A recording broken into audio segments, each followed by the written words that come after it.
Assalamualaikum warahmatullahi wabarakatuh.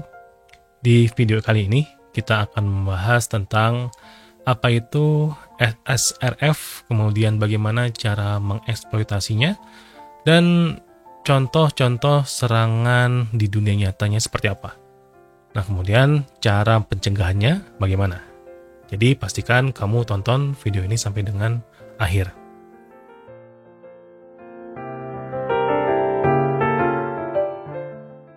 SSRF atau Server Side Request Forgery itu adalah sebuah serangan yang memungkinkan seorang attacker itu mengirimkan request dari server target ke sumber lain, baik di internal ataupun eksternal jaringan.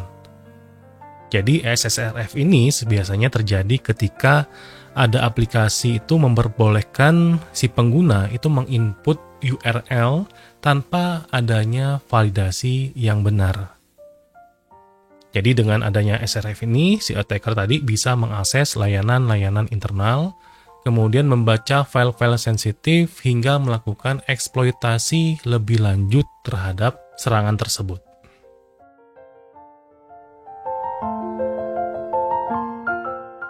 Untuk dampak dari SSRF ini sebenarnya banyak. Di antaranya yaitu yang pertama mengakses server internal yang seharusnya itu tidak bisa diakses dari luar.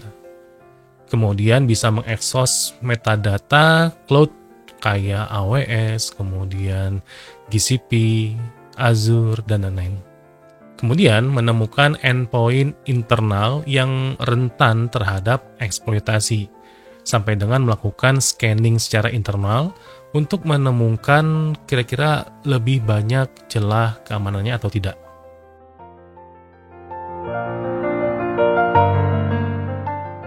Ada beberapa cara kita untuk menemukan atau mengeksplorasi SSRF ini. Yang pertama, kita menguji aplikasi yang memproses URL dari input user.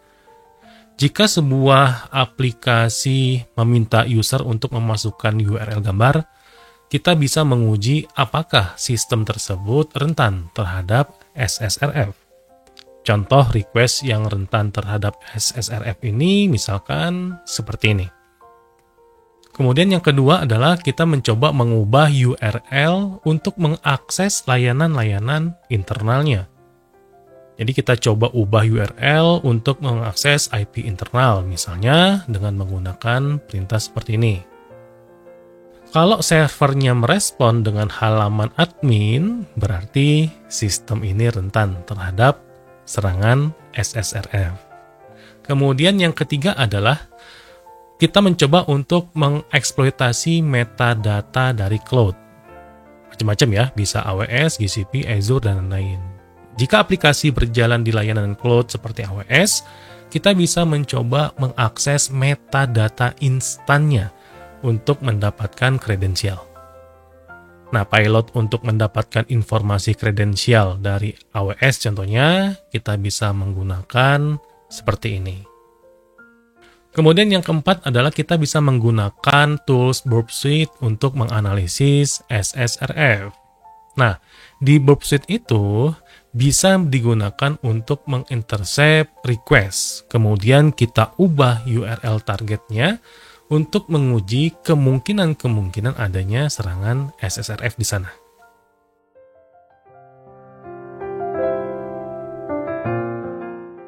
Beberapa contoh kasus-kasus di dunia nyata tentang SSRF dalam bug bounty. Misalkan ada kasus, jadi seorang peneliti keamanan itu menemukan SSRF yang memungkinkan akses ke internal API sebuah bank dan mendapatkan data-data pelanggannya.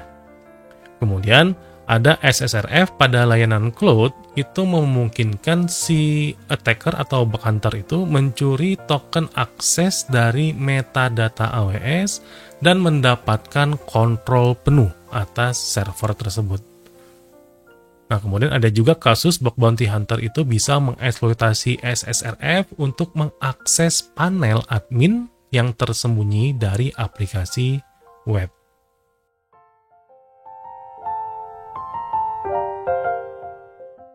Untuk cara pencegahan SSRF, itu ada beberapa step. Yang pertama, kita coba gunakan allow list pada URL yang dapat diakses oleh aplikasi.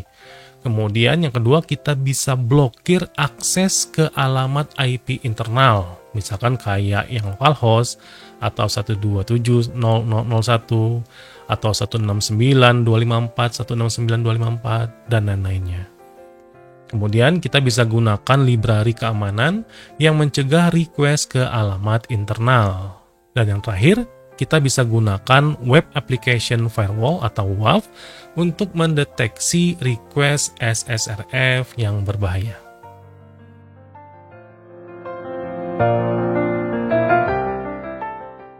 Jadi, dengan memahami cara kerja serangan ini dan bagaimana cara mencegahnya, kamu bisa lebih siap untuk melakukan hunting bug di program-program bug bounty. Kalau kamu suka video ini, jangan lupa like, komen, dan subscribe. Kemudian share video ini ke teman-temanmu supaya banyak yang bisa belajar cybersecurity dan bug bounty. Keep secure dan happy hunting!